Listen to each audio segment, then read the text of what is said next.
Pernah nggak sih kalian merasa sudah belajar lama, tapi tetap susah paham atau malah gampang lupa setelah belajar? Nah, sebenarnya itu bukan karena kita tidak pintar, tapi karena kita belum memahami bagaimana otak kita bekerja saat belajar. Di video ini, kita akan membahas tentang otak belajar dan stimulasi belajar. Materi ini penting banget untuk membantu kita memahami bagaimana proses belajar terjadi di dalam otak, supaya kita bisa belajar dengan cara yang lebih efektif. Sebelum masuk ke materi, perkenalkan dulu ya teman-teman. Anggota kelompok kami ada Marcella Damayanti, Yunitri Rahayu, dan Indah Waru. Nah teman-teman, di video ini kita akan membahas beberapa hal penting. Mulai dari pentingnya memahami cara kerja otak dalam belajar, kemudian apa itu otak sebagai pusat kendali belajar. Lalu, bagaimana perkembangan otak mempengaruhi perhatian dan konsentrasi. Selanjutnya tentang stimulasi belajar multisensori, jenis-jenis panca indera dalam belajar, dan juga visualisasi kreatif, serta hubungannya dengan kesiapan belajar. Jadi, pastikan kalian simak sampai akhir ya. Teman-teman, kenapa sih kita perlu memahami otak dalam belajar? Nah, yang pertama, supaya kita tahu bagaimana otak menerima dan mengolah informasi. Jadi bukan cuma belajar aja, tapi kita juga paham prosesnya. Yang kedua, kita bisa menyesuaikan cara belajar dengan tahap perkembangan kita. Karena setiap orang itu berbeda, jadi cara belajarnya juga tidak bisa disamakan. Yang ketiga, bisa membantu meningkatkan fokus dan konsentrasi. Dan yang terakhir, belajar jadi lebih efektif dan bermakna, bukan hanya sekadar menghafal. Nah, sekarang kita masuk ke peran otak ya teman-teman. Otak merupakan pusat kendali dalam proses belajar. Semua informasi yang kita lihat, dengar, dan rasakan akan diproses di dalam otak. Misalnya, saat kalian membaca buku atau mendengarkan penjelasan, informasi itu masuk ke otak, kemudian diolah dan disimpan dalam memori. Dari sinilah kita bisa berpikir, memahami, bahkan memecahkan masalah. Makanya, otak punya peran yang sangat penting dalam keberhasilan belajar kita. Selanjutnya, perkembangan otak juga mempengaruhi perhatian kita. Semakin matang otak seseorang, semakin mudah dia fokus pada hal-hal penting. Jadi tidak mudah terdistraksi oleh hal lain. Selain itu, otak juga membantu menyaring gangguan, sehingga perhatian kita menjadi lebih stabil dan terarah. Selain perhatian, ada juga konsentrasi. Perkembangan jaringan saraf otak memungkinkan kita untuk fokus lebih lama. Semakin baik perkembangan otak, semakin lama kita bisa berkonsentrasi. Hal ini membuat kita bisa memahami materi dengan lebih dalam dan tidak mudah lupa.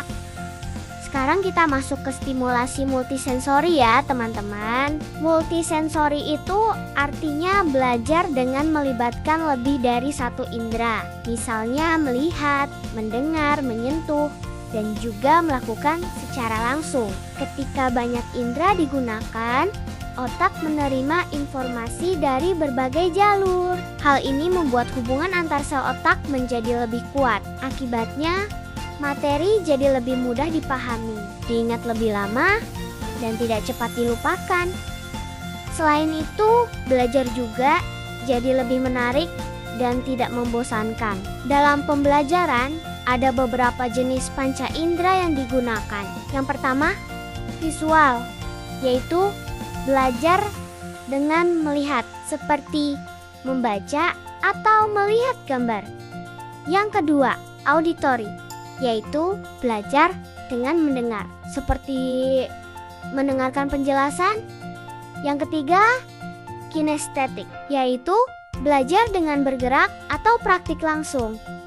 Dan yang keempat, taktil, yaitu belajar dengan menyentuh atau menggunakan alat peraga. Nah, setiap orang biasanya punya gaya belajar yang berbeda-beda. Jadi penting untuk melibatkan berbagai indera dalam proses belajar. Stimulasi multisensori ini sebenarnya punya banyak banget manfaat dalam proses belajar. Yang pertama, bisa memperkuat ingatan. Nah, kenapa bisa begitu? Karena saat kita belajar dengan banyak indera sekaligus, informasi yang masuk ke otak itu tidak hanya lewat satu jalur saja, tapi lewat banyak jalur. Akibatnya, otak menyimpan informasi tersebut dengan lebih kuat, sehingga kita jadi lebih mudah mengingat materi, bahkan dalam jangka waktu yang lebih lama.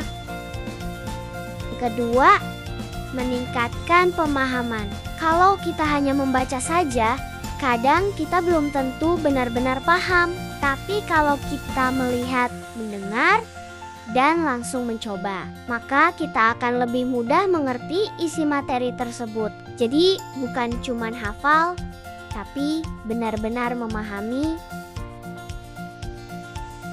Yang ketiga, membantu berbagai gaya belajar. Teman-teman pasti tahu kan, setiap orang punya cara belajar yang berbeda-beda. Ada yang lebih mudah belajar dengan melihat, ada yang dengan mendengar, dan ada juga yang harus langsung praktik. Nah, dengan multisensori, semua gaya belajar ini bisa terpenuhi, sehingga proses belajar jadi lebih efektif untuk semua orang.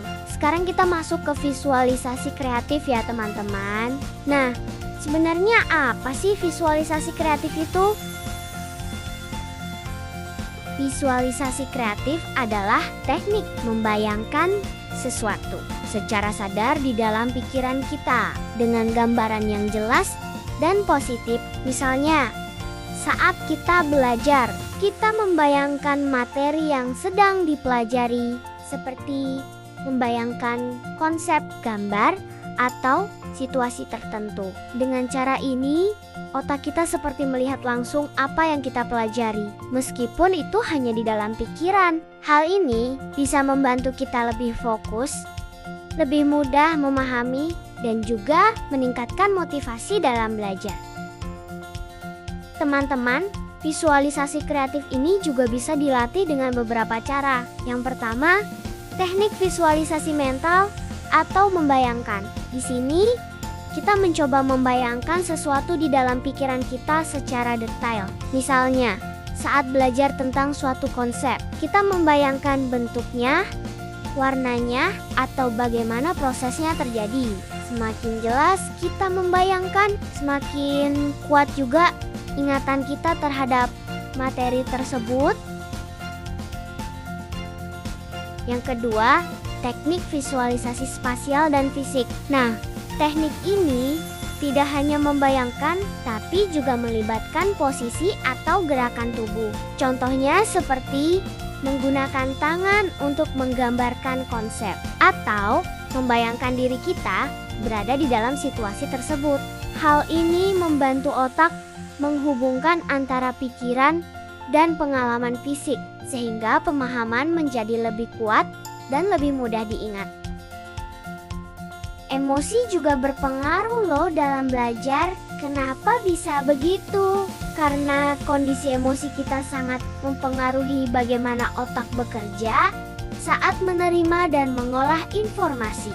Nah, di sini ada 3 hal penting yang perlu kita pahami.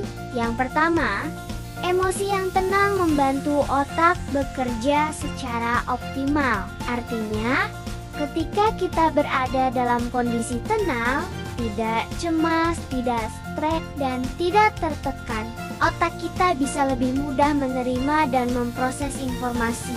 Misalnya, saat kalian belajar dalam keadaan santai dan nyaman, kalian akan lebih mudah memahami materi dibandingkan saat sedang panik atau terburu-buru.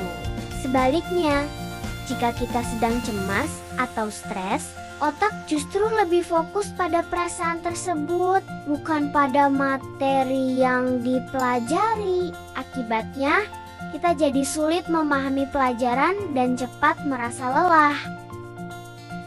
Yang kedua, ketenangan emosi dapat meningkatkan fokus dan konsentrasi. Ketika pikiran kita tenang, kita bisa lebih mudah memusatkan perhatian pada pelajaran. Misalnya, saat belajar di tempat yang nyaman dan suasana yang tenang, kita bisa lebih fokus membaca atau mendengarkan penjelasan. Sebaliknya, jika pikiran kita penuh dengan rasa khawatir atau terganggu oleh hal lain, konsentrasi kita akan mudah terpecah. Kita mungkin belajar dalam waktu lama, tapi tidak benar-benar memahami materinya. Dan yang ketiga, ketenangan emosi mendukung motivasi dan kepercayaan diri. Ketika kita merasa tenang dan nyaman, kita cenderung lebih percaya diri dalam belajar. Kita jadi lebih berani mencoba, tidak takut salah, dan tidak mudah menyerah ketika mengalami kesulitan. Sebaliknya, jika kita merasa tertekan, kita akan lebih mudah kehilangan semangat dan kurang percaya diri. Nah, visualisasi juga bisa membantu kita menjadi lebih tenang. Dengan membayangkan hal-hal yang positif dan menyenangkan, pikiran kita jadi lebih rileks. Hal ini membantu kita lebih siap untuk belajar dan memahami materi dengan baik. Jadi teman-teman, belajar itu bukan cuma soal lama waktu belajar, tetapi bagaimana kita memahami cara kerja otak kita. Jadi bisa kita simpulkan bahwa emosi yang tenang itu sangat penting dalam proses belajar karena berpengaruh langsung terhadap fokus, pemahaman, dan juga motivasi kita. Setelah kita memahami bagaimana otak bekerja dalam belajar, ada beberapa tips yang bisa kita terapkan supaya belajar jadi lebih efektif. Pertama, gunakan lebih dari satu indera saat belajar.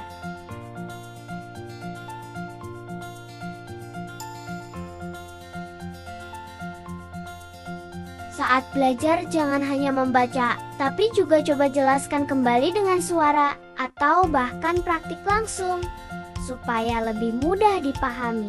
Kemudian, usahakan belajar dalam kondisi yang nyaman dan tenang, karena suasana belajar itu sangat mempengaruhi konsentrasi kita. Kalau merasa sulit fokus, kalian juga bisa mencoba teknik visualisasi. Misalnya, dengan membayangkan materi yang sedang dipelajari atau membayangkan diri kalian berhasil memahami pelajaran tersebut. Dengan begitu, belajar tidak terasa berat, tapi justru lebih ringan dan menyenangkan. Selain itu, ingat juga bahwa setiap orang memiliki cara belajar yang berbeda-beda. Jadi, penting untuk menemukan cara belajar yang paling cocok untuk diri kita sendiri. Jangan mudah menyerah ketika merasa sulit memahami materi, karena proses belajar memang membutuhkan waktu dan latihan. Semakin sering kita melatih otak untuk belajar dengan cara yang benar, maka kemampuan kita juga akan semakin meningkat.